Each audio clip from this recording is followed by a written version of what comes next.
Have you ever wondered if it's possible to visit Athens in just one day? Well, we're here to tell you it sure is.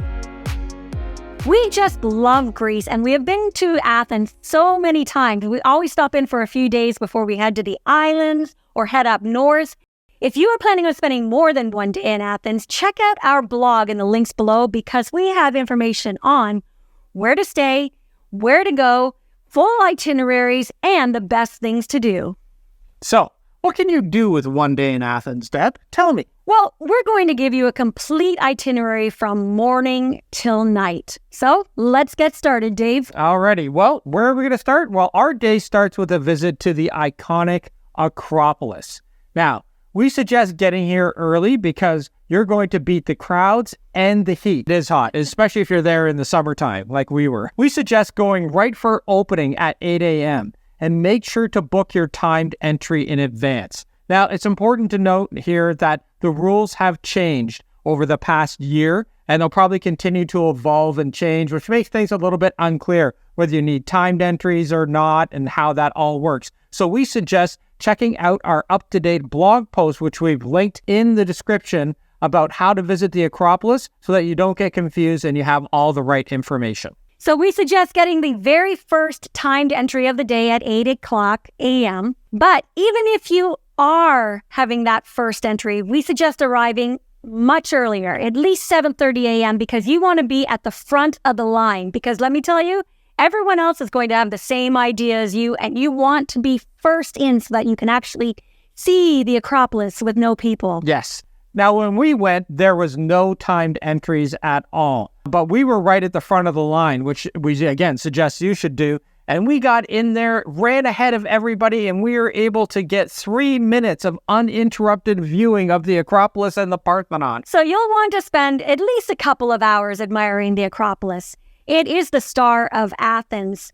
So while you're up there, you're going to want to take in all the views of all the different temples and all of the different viewpoints of the Parthenon that stands proud in its center. And I'd think you'd spend at least 30 to 40 minutes here before you start walking down.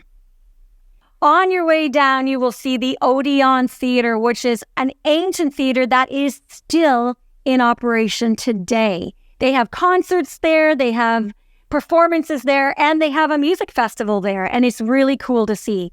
As you go down further, you're going to see an even older theater, the Theater of Dionysus. So just take your time and explore all the monuments, their statues, and you're going to see some really iconic statues of people, like Socrates. Now, when you do get to the bottom, you are right at the Athens Museum. So you can choose to go in here. But if you only have one day, I would say, probably either leave it for the end of the day when you have some time or skip it altogether. But you should at least go in there. I know when we were there, we went in for a coffee. We got to explore just the lobby, which is cool. But when you're walking in, there's all these transparent tiles where you can look down where there's excavation happening. So it gives you a little bit of taste of what the museum is all about. Yeah, and you can have a nice coffee or iced cappuccino before moving on in air conditioning, which is always helpful. Definitely. So next, you're going to walk downhill for about, I would say, 15 minutes to the ancient Agora. This gives you entry into this really well-preserved ancient ruin in Athens.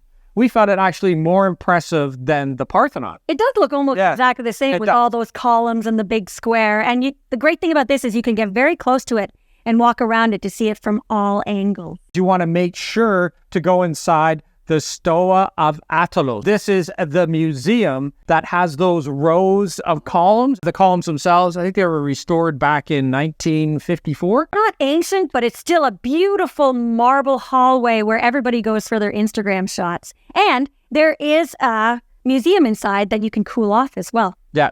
See a theme here. When you're there and it's really hot, look for lots of places that you can cool off. So after you visit the ancient Agora, which definitely put on your list, you're going to come out to a bunch of outdoor cafes that are lining the street. And you can have lunch now if you prefer. And this is a great place with lots of choices for some authentic Greek food. However, we suggest moving on to make your way to the Roman Agora. Yes, there are 2 agoras in Athens. And when you go in, you can see 2 sites at once. There's the Roman Agora and there's Hadrian's Arch. Hadrian's Library. They're located pretty close to each other. There is a big arch if you go into the Roman. But that's later. I would suggest going in there before you have lunch, because one thing, is going to get hotter as the day goes on. Hopefully you had a snack over at the Acropolis Museum when you had your coffee, and you can get, have a little bit later lunch. And then you are going to move on and start walking to is the Monastiraki Square. And that is where you're going to have lunch. Yes. You can get some authentic Greek food at one of the many restaurants within the square, but we recommend going to A is for Athens. It's a rooftop bar that overlooks the square that is open for brunch from 11 a.m. The views are awesome. Yeah. And there are other rooftop bars around the area, but if you only have one day in Athens, we do suggest eating at as many rooftop places as you possibly can. Yeah, the ones that are around are the MS Roof Garden and the Hyper Astro Bar. And these, all of these restaurants are an event unto themselves, because they have incredible views of the Acropolis, and you're looking over Monastiraki Square. And then once you're done eating your lunch, then you can go down and explore the lively square of Monastiraki. There's street performers down there. There's lots of street food if you prefer to have lunch there, and maybe just a cocktail at one of the rooftop bars. And there's even a flea market that you can walk through off the street. And there's a lot of places where you can pick up your souvenirs. Yeah, it's definitely a great place to go.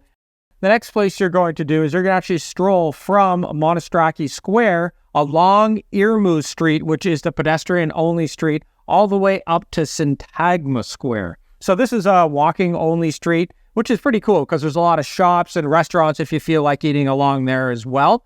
We do suggest stopping in at the Church of Panathenaic, which is an old Byzantine church that's free to enter. It's just right in the center of the street. Quick note, there are no photographs allowed in there, as we were told multiple times. Yeah, this street connects Monastiraki Square and Syntagma Square. You go from the oldest part of the city to one of the newer parts of the city. And Syntagma Square is the gathering place of Athens. If you happen to get there at the top of the hour, make sure to keep an eye out for the changing of the guards. That happens hourly all day long and is quite the spectacle. So the next place that you want to go, you may be tired of walking, so you might want to hop in an Uber, which Dave and I take a lot when we're in Europe. You can go walking through the National Gardens, which is going to take the long way to your next stop. Yeah, it really is a beautiful gardens. You stroll through there, and it's, again, a reprieve from the heat, but you'll get to see the aqueducts. There's also Zappion Hall, which was the start of the first Olympic marathons. There's fountains, statues. It really is a lovely stroll to get you to the Panathenaic Stadium.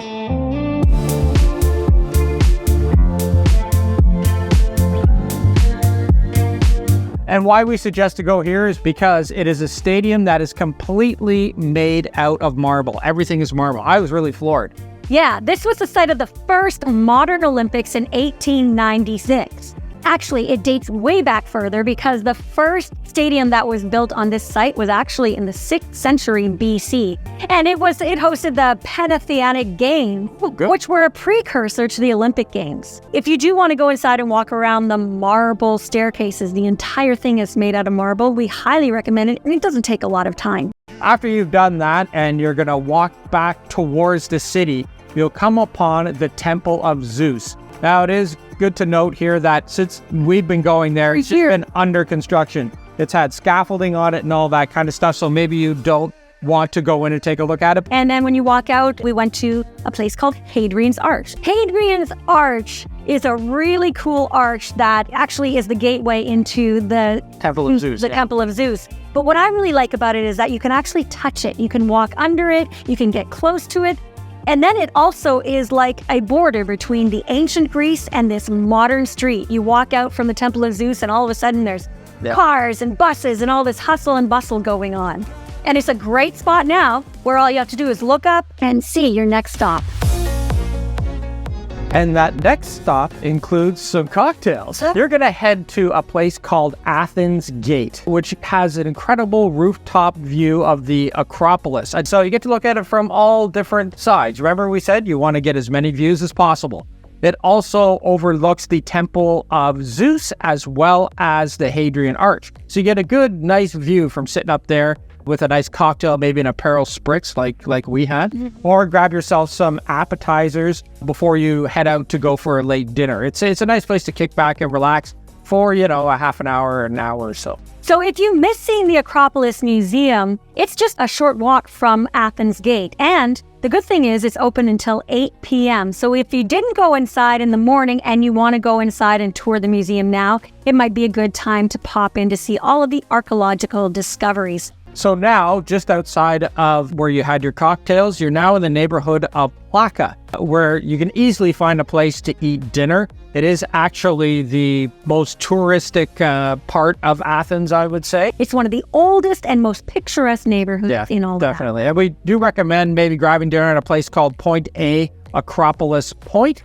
It has beautiful views of the Acropolis, as is every place that we've suggested to eat in this particular guide. And so it gives you a completely different angle, again, of the UNESCO World Heritage Site. The food is excellent there, too. There's lots of choices all along there, depending on what you're interested in. So if you want to keep the night going, hey, nightlife is what Athens is all about. We're going to want to head back to Monastiraki Square to enjoy the nightlife there between there and Syntagma Square. Yeah. There's live music going on. There's lots of bars, nightclubs, and restaurants. And there's plenty of rooftop bars to choose from as well. Yeah, all the streets along there have something for everybody. Wow, Woo. that's... What a day in Athens. It was a busy one, but if you only have one day, you want to see all of these amazing places, from the ancient Acropolis to those views from the rooftop bars. So this one-day itinerary, I'm telling you, is nothing short of epic, but you'll be able to come home and tell all your friends, yep, I saw a lot of it. Yeah. Hey, I think we managed to pack in history, culture, Greek food. Yeah, make sure to order Greek food when you go there. It's the best food on earth. Lots of things into just one particular day. You'll be tired, but it will be worth it. And if this Athens adventure has inspired you, check out our other video, The Best Things to Do in Athens, that tells you a lot more things to check out in this city. And don't forget to hit that like button and subscribe for more amazing travel videos. And click on that bell so that you never miss an adventure with us. And if you're craving more insider tips and detailed guides, make sure to dive into our blog in the links in the description below. So thanks for watching, everyone, and we'll see you in the next video. Ciao for now.